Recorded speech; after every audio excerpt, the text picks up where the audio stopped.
Now on to the being wrong segment of today's episode. I'm joined here by my friend Steph MacPhail. For those watching on video, Steph, every week on my podcast, People I Know show, I ask my guests something that they were wrong about. As you look back in time to say that, yeah, that this past version of myself did this wrong, thought about this wrong. For you, Steph, what were you wrong about?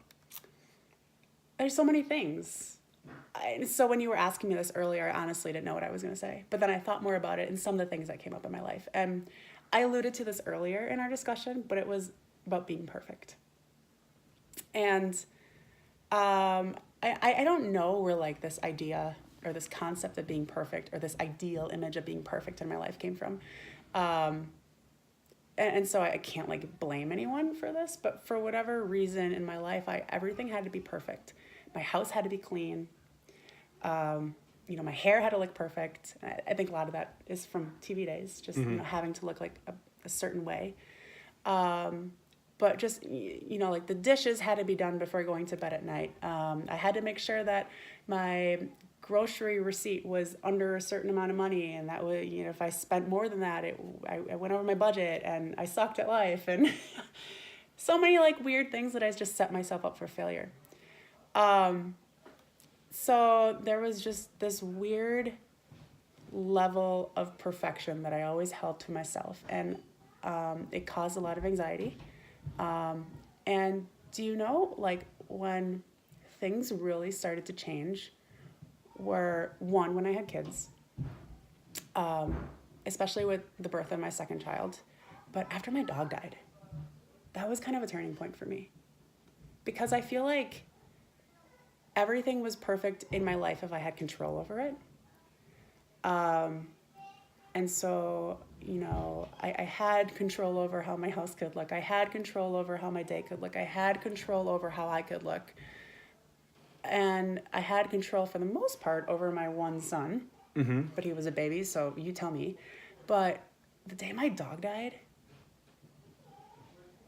And that was unexpected and a few years earlier. Completely unexpected. Several years earlier than a dog should have lived. Right. And it just made me rethink everything. It just knocked every sense of having control in my life out of me. And I think a lot of me literally died that day. And I started to come back as a new person. It was also a really rough time in my life because don't get me wrong, things were great. Had a loving marriage, had a steady job, had a kid, was pregnant with a second kid. But my year at school was really frustrating that year. I had a lot of things working against me. It was a really difficult climate to work in that year at school. I was sick because I was pregnant and I wasn't feeling good, and then Keller dying on top of it, and like all of this stuff just started unraveling, and I felt like I couldn't control anything anymore, and I felt like my sense of perfection didn't exist anymore, and I didn't know like what. I don't know, like I just lost kind of all sense of like what am I trying to do here? What am I trying to do? And so it was really hard to work past. But what I gathered from it was that the fact that my dog could, and this might sound really silly to people that don't have pets, but like Keller was our kid for 7 years before we had kids of our own. And she was babied. And you remember. I do remember. It was... Keller was always very happy to see me. Uh-huh. And I was happy that she was happy to see me. I don't know if I was as happy to see her when she'd jump on me every time. Yeah, but she always like got my spot on the bed, and she got like the primo spot on the couch and everything. But so I think what I learned from that experience was that I had to start living and stop living up to all of these fake expectations that no one was seeing except for myself. And like my quality of life was just not good because I was just living to these fake expectations. And so I started letting my house get messy more. and I started not caring what my hair looked like. I stopped wearing makeup to school for a while, and my kids were like, Mrs. MacPhail, what's wrong with you? And I was like, nothing, I'm here. Hi. And then I think, when my second kid came around, and everyone said that number 2 kid is really difficult, and they were right. And then any sense of like perfection and being perfect at anything just went out the window. And I think there's always these ideals that moms in particular hold themselves to. Like they have to be the perfect mom. They have to give their food or their baby only organic food. And they have to make sure their baby has the perfect clothes and the whatever this and this and this and this and this, that the stupid things that we force ourselves into doing. We have to make sure they're only breastfed for the first year of their life, like no formula. Don't even get me started on that. I won't get you started. Because that is a hot debate in the mom world. But I think, so the death of Keller and then having kids really forced my perception of what is perfect. It made it change fast.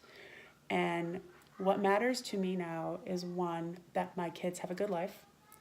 And 2, the only way that that's going to happen is if I'm happy about myself. And by getting rid of all of those things and holding myself to these high expectations, I've been able to get there a little bit easier. So who cares what I look like right now? I was going to ask you that. As I didn't warn you about this video part, and I told you a little bit ago, a previous version of you, would have you been less excited about this? Oh my gosh. Old Steph would have been like, you can't come over until every single part of my house is clean, until I scrub my toilets, until I get my hair done, until I put some makeup on, until I look halfway decent. This is how I left out of the gym today, just for the record, okay? And old Steph, prior to kids and prior to dog dying, would have like totally obsessed about this. But you warned me that your house was messy or a little messy. I don't know if you've cleaned a little bit since that message, but it looks good to me. I don't know what you're worried about. And here's the thing, because I feel like we always, and maybe this is just how I was brought up, but I feel like our, houses always have to look in this certain order. And maybe that was just my upbringing. But I feel like every time I get exposed to these new situations, we're like you coming over today where my house was not swept. It wasn't vacuumed. I have dirty dishes in the kitchen right now. Did you see my living room? Did you see it? It looked great to me. I don't know. I don't care. I think I feel like that if someone comes to my place right now, I'm thinking of it. I'd be ashamed in some ways, Right. But I don't know that many people even care. And the people that would come there and expect it to be a certain way, and then suddenly think that I'm no longer worthy of like being a friend of them or something because it's not to this sometimes unrealistic expectation. Yeah. It's like, whatever. Okay, this is the reality of this situation at this time. It's Yeah. not a big deal. Yeah. But, or it is to people that they just don't talk about it. That's the Maybe. thing. It's like, I always say to my friends, like, my house isn't clean right now, but you're welcome to come over. And then, like, old Steph would just totally beat myself over it. Like, yeah, this house sucks right now. Like, why would what do people think about me? And I think that's just something that stems from my TV years, too, is like, what do people think about me? I don't know. But, so the more that you're exposed to these little situations of, like, you coming over today in my house looking like a wreck, makes me feel a little bit closer to my goal of being okay with being removed from being perfect. So please come over more often, unannounced, so I'm not forced to, live to this unrealistic expectation.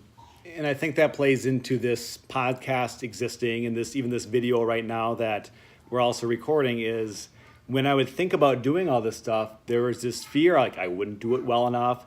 People wouldn't like it. They wouldn't care. I don't know what I projected on other people. And then I just began to realize that, it doesn't matter. I've got to try something. Let's put it out there. It's probably going to relate to some people. I'd imagine there's some people watching or listening right now that really can relate to this. Mm-hmm. And maybe it's useful to hear it because we need reminders sometimes that we're all human and we all experience different things. But some of the things we experience are kind of similar. Right. And we go through it. And I think it's just best to put whatever we have out there. If we're trying to improve ourselves, but also maybe use something that we learned in our life to maybe help somebody else, it's good just to kind of put it out there and not worry so much that everyone everywhere is going to think it's perfect like we want it to be. And just know that maybe somewhere someone's going to find this useful and it'll be good that I've done it. Right, absolutely. And you wouldn't have known had you not done it. So you do you. And I think as I continue to do this, I love hearing what people think they were wrong about, because we all can look back on our lives, and this is a very, very useful one. So thank you, Steph, for joining me today on the podcast. Absolutely. Thank you so much. And for anyone watching this video, this is going to be episode 19 of People I Know Show. All the audio of all the episodes are now available on YouTube, as this video will also be on YouTube. But you can listen to all of them there, or on Apple Podcasts, Spotify, and many other places. And I've heard people don't know what podcasts are. Some people, which is understandable, because we all can't know everything. I forget that I've been into podcasts for a long time, and not everybody's been into podcasts for a long time. So if you don't know what a podcast is, that's fine, but I'd like to teach you. And then maybe if one of the podcasts you try listening to is mine, People I Know Show, that would be super as well. So thanks again for everyone involved, those watching, and Steph here with me on the show. Thanks, Steph. Thanks.